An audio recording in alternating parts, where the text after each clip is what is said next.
a mesma. Colegas, primeiramente eu quero agradecer pela manifestação e os que não se manifestaram também entendo que é pelo adiantado da hora, sei que todos têm essa empatia. E eu vou arriscar dizer uma coisa que acho muito importante que a gente fale aqui, obviamente votarei favorável, né? Mas acho importante a gente falar sobre a questão de maus tratos e abandono. Nós temos também em Caxias casos que vocês sabem, inclusive do próprio torturador e outros que temos por aí, tá?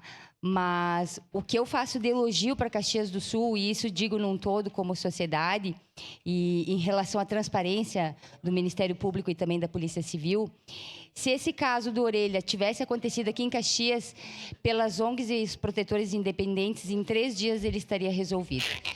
E isso eu arrisco dizer com propriedade, por fazer parte também de uma ONG que faz averiguação de maus tratos. Não é um caso difícil de resolver, é um caso difícil de mostrar quem fez. Só isso. Falta transparência. Então, voto favorável, presidente. Obrigada. Obrigado, vereadora Andressa. Próximo vereador inscrito, vereador